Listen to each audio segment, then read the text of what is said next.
तुम्ही शांत चित्तीने एकाने ही पाहू दे भरून डोळे रूप देखणे तुझे देवा पाहुणा आला हा दिशांचा तू वाटतो पुन्हा पुन्हा यावा ढोल ताशेची गाड्याची चढली नशा नामघोषात तल्लीन झाल्या दिशा मोरया मोरया पार्वती नंदना हे गजवदना संकट मोचना तुवा मंगल होऊ दे दुःख निवारू दे हे वरदान दे आम्हाला उत्सवाचा हा राजा 9 लाख मोत्याने झाला झाला रे झाला बेभान जल्लोष झाला मोरया मोरया उदुने गुलाल असमंदी रंगले देहभान नातयात पाहुले या भवसागरात तू आम्हाला बाळते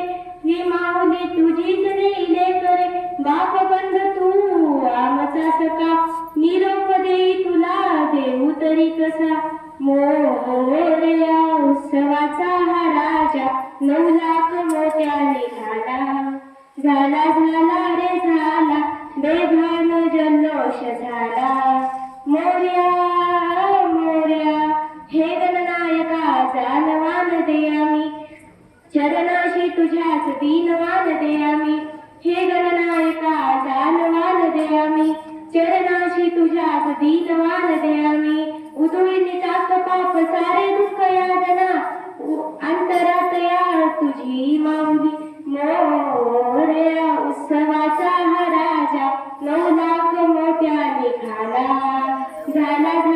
रे झाला बेभान जल्लोष झाला मोरया मोरया गजानना मोरया मोरया मोरया अष्टविनायक मोरया मोरया मोरया गणपती बाप्पा मोरया धन्यवाद जरा आँख में पानी भर दो जो शहीद हुए हैं उनकी जरा याद करो कुर्बानी जब घायल हुआ हिमालय खतरे में पड़ी आजादी जब घायल हुआ हिमालय खतरे में पड़ी आजादी जब तक थी सांस लड़े वो फिर अपनी जान लाश बिछा दी नमस्कार या गाण्यावरून तुम्ही मला ओळखलंच असेल माझे नाव लता मंगेशकर आहे मी एक भारतीय गायिका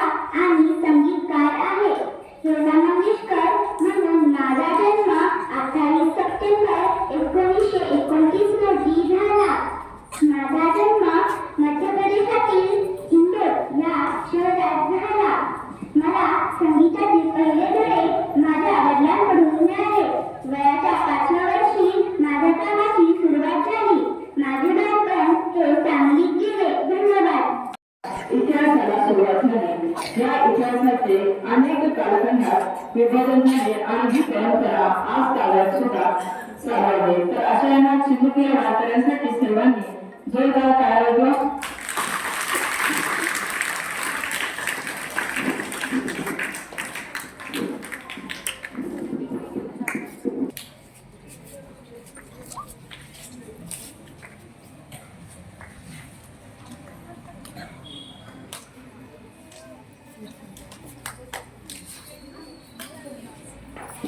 तर आपल्या या समाजामध्ये जे काही महान असे पुरुष होऊन गेले महापुरुष होऊन गेले त्यांच्या पाठीमागे अनेक स्त्रियांचा हात होता कुठल्याही स्वराज्य असेल किंवा सामाजिक कार्य असेल अशा वेळी आपल्याला त्यांच्या आईंना म्हणजे मातांना विसरता कामा नये अशाच आपल्या छत्रपती शिवाजी महाराज यांच्या पूर्ण कारकिर्दीसाठी किंवा त्यांच्या पूर्ण आयुष्यामध्ये जर त्यांना मुलाची जर साथ कोणी दिली असेल तर ती आहे त्यांची आई माता जिजाऊ तर अशा या माता जिजाई यांची पूर्ण नाव राजमाता जिजाबाई शहाजी भोसले हे होते या मराठी साम्राज्याचे संस्थापक छत्रपती शिवाजी महाराजांच्या आई होत्या त्यांना राजमाता राष्ट्रमाता जिजाबाई किंवा जिजाऊ अशा अनेक नावाने संबोधले जाते सिंदखेडची लखुजी जाधव हे जिजाबाईंची आवडली तर आईचे नाव म्हाळसाबाई होते. जाधव हे अशा या महान आईला सर्वांनी त्रिवार वंदन करून आपण ह्या छोट्याशा जिजाऊंचे स्वागत करूया.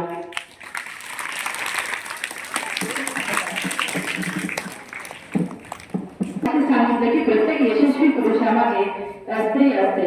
जेव्हा स्त्री आपल्या स्वतःच्या जे सर्वोच्च नवरा आहे तिच्या पाठीशी ठामपणे उभा राहतो तेव्हा जो पुरुष आहे तो यशस्वीपणे काम करू शकतो. तर अशाच एका यशस्वी पुरुषामागे स्त्री होती रमाई. या रमाईचं जे काही तत्व आहे किंवा त्या रमाईचा जो काही त्याग आहे त्याच्या मदतीने डॉक्टर बाबासाहेब आंबेडकर हे त्यांनी काय खूप मोठं कार्य केले.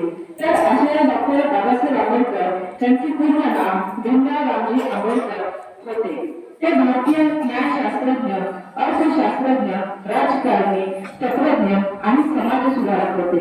दलित वर्ग चळवळीला त्यांनी प्रेरणा दिली. सामाजिक भेदभाव नष्ट करण्यासाठी त्यांनी चळवळ उभारली. महिलांच्या आणि कामगारांच्या हक्काचे त्यांनी समर्थन केले. ते ब्रिटिश भारताचे मजूर मंत्री, स्वतंत्र भारताचे पहिले कायदेमंत्री, भारतीय संविधानाचे शिल्पकार, भारतीय बौद्ध धर्माचे पुनर्जीवित होते. देशाच्या विविध क्षेत्रात त्यांच्या योगदानामुळे त्यांना आधुनिक भारताचे शिल्पकार आणि आधुनिक भारताचे निर्माते असे म्हणतात. तर छोट्याशा कलाकारांसाठी तुम्ही जोरदार टाळ्या वाजवा.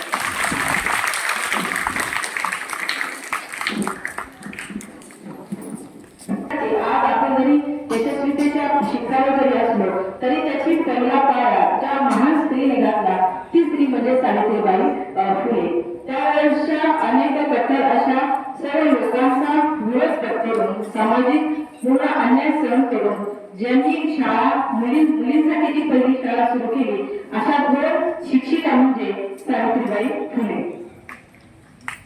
तर अशा या सावित्रीबाई फुले त्या भारताच्या स्त्री शिक्षणाची गंगोत्री म्हणून ओळखल्या जाणाऱ्या भारतीय पहिल्या मुख्याध्यापिका होत्या. त्यांचे जन्म सातारा जिल्ह्यातील खंडाळा तालुक्यातील नायगाव येथे 3 जानेवारी 1831 रोजी झाला. आईचे नाव लक्ष्मीबाई तर वडिलांचे नाव खंडोजी नेवसे पाटील होते.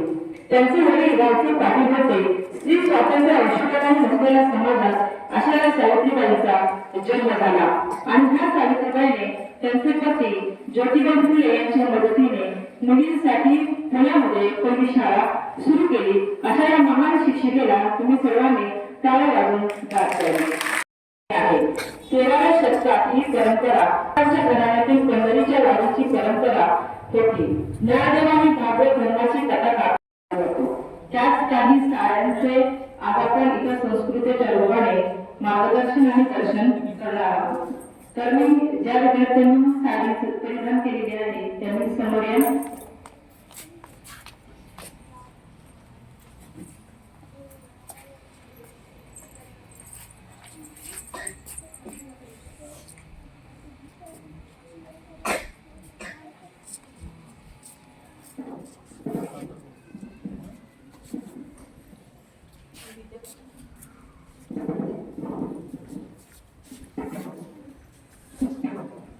तर आपल्या भारतामध्ये विविध पारंपरिक भारतीय कपड्यांची विविधता आहे.